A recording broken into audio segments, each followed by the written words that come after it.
这是点嘞，各位观众朋友，大家好，欢迎您收看藏人行政中央电视台本周西藏华语节目。今天是藏历2144年12月17号，公元2018年2月2号。今天的主要新闻有：达赖喇嘛尊者结束菩提迦叶弘法行程，返回达兰萨拉。斯镇罗萨桑格不顾中国反对，出席欧洲议会听证会。斯镇接受法国媒体专访，谈及西藏未来前景。藏人行政中央嘎夏庆祝印度共和日。专题文章指出，中国向世界推进具有中国特色的全球化。下面请看详细内容。西藏精神领袖达赖喇嘛尊者结束印度佛教圣地菩提迦叶长达1个月的弘法行程后，于1月31号返回印度北部达兰萨拉。藏人行政中央嘎夏各部门部长、西藏人民议会正副议长以及各非政府组织的代表在坎格拉机场隆重迎接达赖喇嘛尊者。居住在达兰萨拉的数千名流亡藏人、当地印度民众以及来自世界各国的游客，沿途列队欢迎达赖喇嘛尊者返回达兰萨拉。达赖喇嘛尊者于2017年12月29号抵达印度北方邦瓦拉纳西中央西藏大学，并出席了该校50周年庆典后，经色拉寺于2018年1月1号抵达佛陀成道之圣地印度菩提迦叶。并从1月5号至7号在印度比哈尔邦菩提迦叶金刚座讲授《佛说三转法论经》《佛说大乘道干经》等经典。从1月14号至16号，为期3天，传授龙树菩萨菩提心事与无著菩萨所著的《佛子行37颂》，以及观世音菩萨灌顶。1月16号，接受了来自蒙古信徒和达兰萨拉朗杰寺僧众共同为达赖喇嘛尊者供奉的长寿仪轨。1月25号，达赖喇嘛尊者在菩提迦叶以教育中的全球论理为主题发表公开演讲。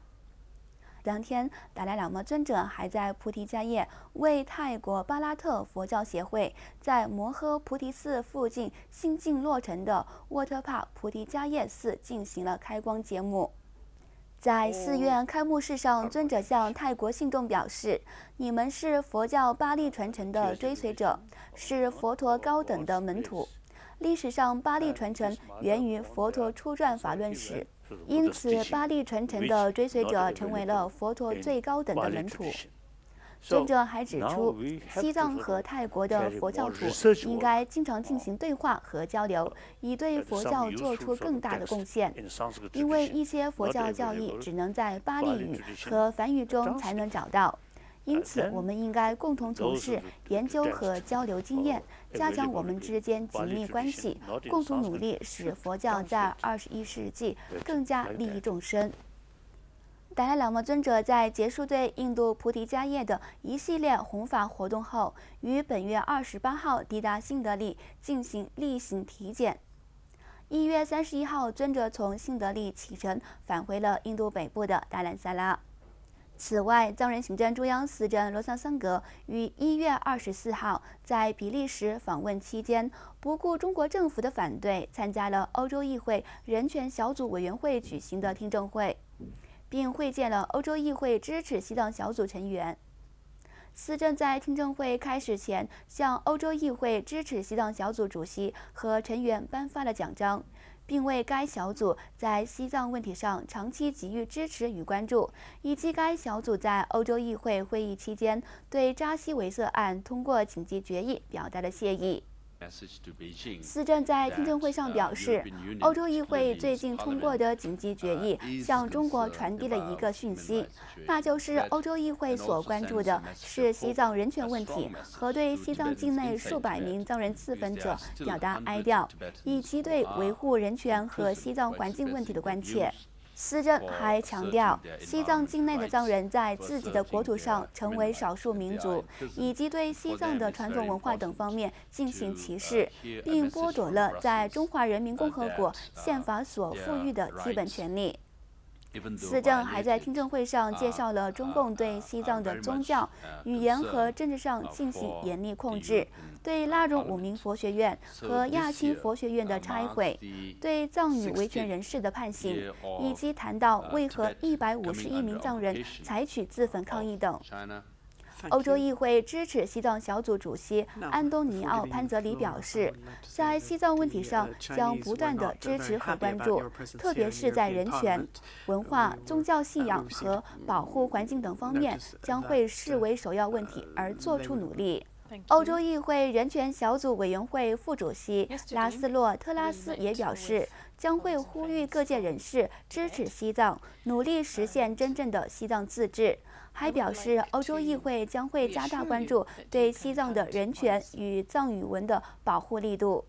当天，司政洛桑桑格还应邀出席了由欧洲议会议员乔宝昭格尔和议员莫利斯特等共同召开的中间道路政策介绍会。司政在会上表示，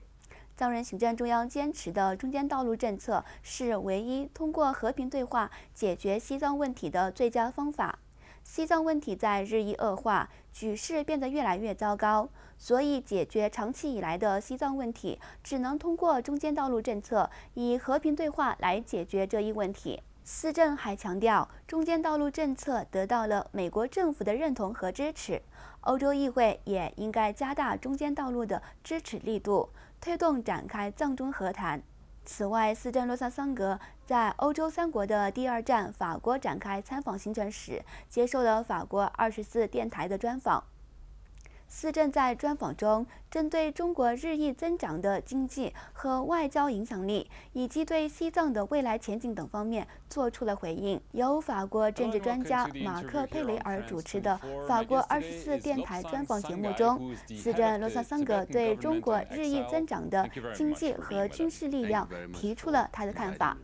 司政指出，不管中国的影响力还是全球大国屈服于中国的压力，西藏争取自由事业将取决于西藏境内民众以及在外流亡藏人内部的团结。马克·佩雷迈尔还向司政问及习近平执政期间西藏的人权状况如何下滑，以及西藏著名的拉荣五明佛学院遭严重破坏和大规模拆迁等问题。司政表示，希望随着习近平的第2任期，他将会重新看待西藏问题，并要意识到中国当局对西藏的强硬政策是失败的。最后，司政洛萨桑格表示，希望法国总统马克龙将追随其前任的足迹，为恢复藏中和谈给予支持。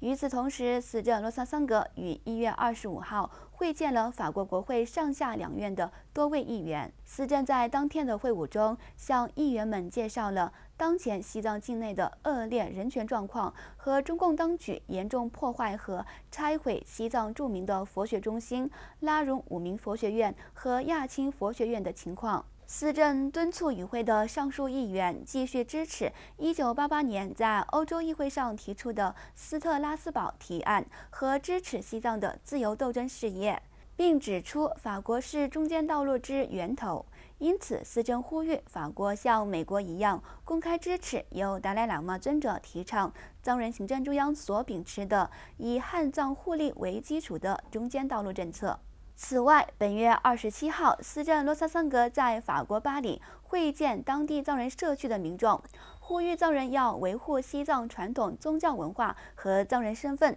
加强内部团结。司政洛萨桑格在演讲中指出，要遵循法国的法律法规和本地习俗，但移居法国的流亡藏人都必须保持其西藏民族的身份，同时在不被同化的基础上，要融入当地社会。司政表示，自2009年至今，西藏境内不断发生藏人自焚抗议浪潮，以及引述西藏母语保护者扎西维瑟等因言获罪的藏人政治犯们的处境，强调自由国度的藏人家庭需让各自的孩子到周末语言学校，在不受当地生存环境的影响下，让藏人儿童学习本民族语言文化，确保其民族身份。随后，司政也谈到了在达赖喇嘛尊者的领导下，流亡藏人社区所实行的民主和言论自由政策。作为民主社会的重要组成部分。司政洛桑桑格强调，流亡藏人需提出建设性的批评，同时敦促民众要谨慎对待当今社交媒体上的一些错误信息和歪曲宣传。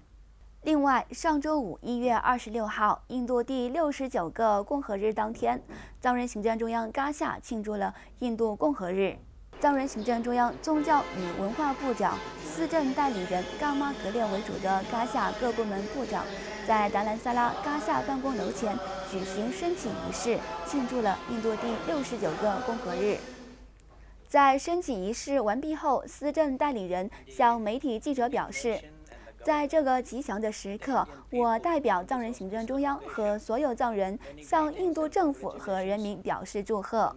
印度的经济和民主自由一直在同步发展，如今印度赢得了世界的尊重和赞扬，同样也成为世界的典范。毋庸置疑，这是因为印度有诸多不同宗教、讲200多种语言的不同种族，以及政治上民主自由的基础，加之各方和谐共处，证明印度的强大与卓尔不群。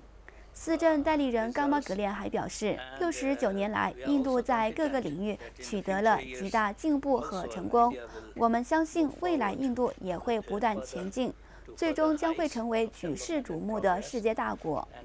同样，居住在印度的流亡藏人非常感谢印度政府和人民对我们这么多年来的慷慨援助，今后我们也将会尽力回报印度政府和人民。藏人行政中央嘎夏举行升旗仪式后，财政部长、西藏人民议会正副议长和部分议员参加了达兰萨拉当地政府部门举办的第69个印度共和日相关活动，随后还参观了印度战争纪念馆，并对印度烈士们敬献了花圈。此外，藏人行政中央官方英文网站总编江白雄奴撰写标题为随着马朝逊进驻联合国总部，中国向世界推进具有中国特色的全球化领导地位一文，解析了中国如何渗透国际机构，以推进其具有中国特色的全球化领导地位。文章指出，如果对马朝逊的任命得到证实，标志着北京将推出习近平主席所倡导的全球强权外交的新时代。这是一个具有中国特色的全球化外交策略，因此马朝逊也将带着具有中国特色的全球领导地位进驻联合国纽约总部。文章还指出，习近平怀有全球野心已不是什么秘密，他在去年10月召开的19大大会上阐明了这一点，也重新开始向世界秀起了肌肉外交政策。此外，习近平在2017年12月份召开的驻外大使会议上讲话，再一次证明了他所主张的全球领导地位，以及各国对中国更加积极主动的梦想。然而，中国在全球崛起的同时，重新把联合国列为实现其国际关系和世界秩序的重要平台。尽管联合国已给中国提供了几十年的时间，但是习近平主席已经把中国参与联合国事务的愿景提升到了一个更加明显的角色。这个角色在很大程度上是由于美国政府不愿意领导联合国，以及履行起全球责任。而且，联合国其他常任理事国也没有像中国那样致力于联合国多边外交和解决冲突的平台，从而使中国更容易主张其在联合国的领导能力。文章强调，长期以来，中国一直被全球各国指责为选择性的全球化，筛选有利于其他的部分，而忽视和不尊重那些不符合中国国家利益的部分。文章还披露，中国政府对本国民众的治理模式与联合国所倡导的价值观基本上是背道而驰的。中国继续在本国境内实行专制统治，经常绑架作家，任意拘留和平示威者，诋毁异议人士，侵犯人权是中国长期困扰的一个问题。文章最后指出，中国当局任命马朝逊为中国驻联合国纽约总部的常驻代表，似乎认为这样能巩固其全球化的目标。